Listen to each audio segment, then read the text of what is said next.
ஓம் நம பார்வதீவதையே ஹரஹர மகாதேவா. தென்னாடுடைய சிவனே போற்றி, எந்நாட்டவர்க்கும் இறைவா போற்றி போற்றி.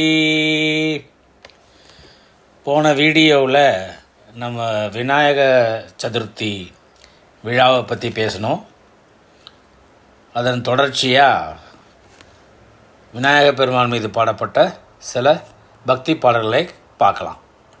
அதில் அருணகிரியார் எழுதிய கைத்தல நிறைகனி என தொடங்கும் முதல் திருப்புகழ் பாடலை பார்க்கலாம்.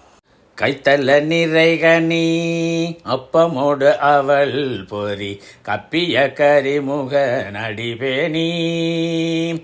கைத்தல்ல நிறைகனி அப்பமோடு அவள் பொறி கப்பிய கரிமுக நடிபேணி.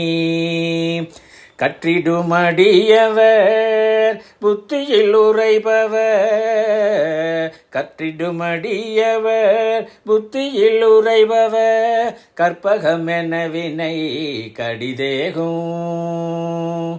மத்தமும் மதியமும் வைத்திடுமரன் மகன், மத்தமும் மதியமும் வைத்திடுமரன் மகன் மற்பொருதிரள் புய மதயானை. மத்தளவ இரனை உத்தமி புதல்வனை, மத்தளவ இரனை உத்தமி புதல்வனை மட்ட விழ்மலர் கொடு பணிவேனே. முத்தமிழடைவினை முற்படுகிறிதனில், முத்தமிழடைவினை முற்படுகிறிதனில் முற்பட எழுதிய முதல்வோனே.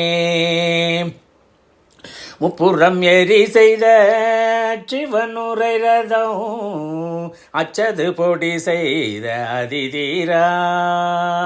முப்புறம் எரி செய்த சிவனுரை ரதம், அச்சது பொடி செய்த அதிதீரா.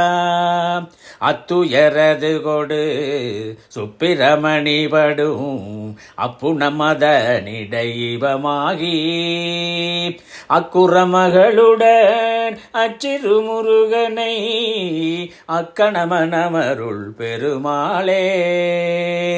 அக்குறமகளுடன் அச்சிறு முருகனை அக்கணமனமருள் பெருமாளே. அக்கணம் அனமருள் பெருமாளே. இந்த பாடலின் பொருள்: கைத்தலத்தில், அதாவது உள்ளங்கையில் பழம் அப்பம் அவல் பொறிகளை வாரி உண்ணும் யானை முகத்தவனே, உனது திருவடிகளை விரும்புகிறேன்.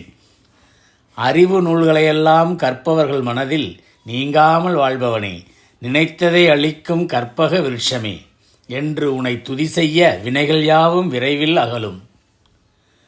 பிறைச்சந்திரனை சடையில் தரித்த சிவபெருமானின் மகனும், மற்போருக்கு ஒத்த தோள்களை கொண்டவனும், மத்தளம் போன்ற வயிறை உடையவனும், உத்தமியாகிய பார்வதியின் மகனுமாகிய கணபதியை தேன்துளிர்க்கும் புதுமலர்களைக் கொண்டு வணங்குவேன். இயல் இசை நாடகம் என்னும் முத்தமிழ் முறையை மலைகளில் முற்பட்டதான மேருமலையில் முதலில் எழுதிய முதல்வனே, அசுரர்களின் திரிபுரங்களையும் எரித்த அந்த ஈசன் எழுந்தருளிய ரதத்தின் சக்கர அச்சை முறித்து தூளாக்கிய வீரனே, வள்ளி மீது கொண்ட காதலால் உன் தம்பியாகிய சுப்பிரமணியன் துயரத்துடன் நடந்த திணைக்காட்டில் யானையாகத் தோன்றி அந்த குறமகளாகிய வள்ளியுடன் அந்த சிறிய முருகவேலை அத்தருணத்திலேயே மனம் புரியுமாறு திருவருள் செய்த பெருமாளே, உன்னை வணங்குகின்றேன். திருச்சிற்றம்பலம்.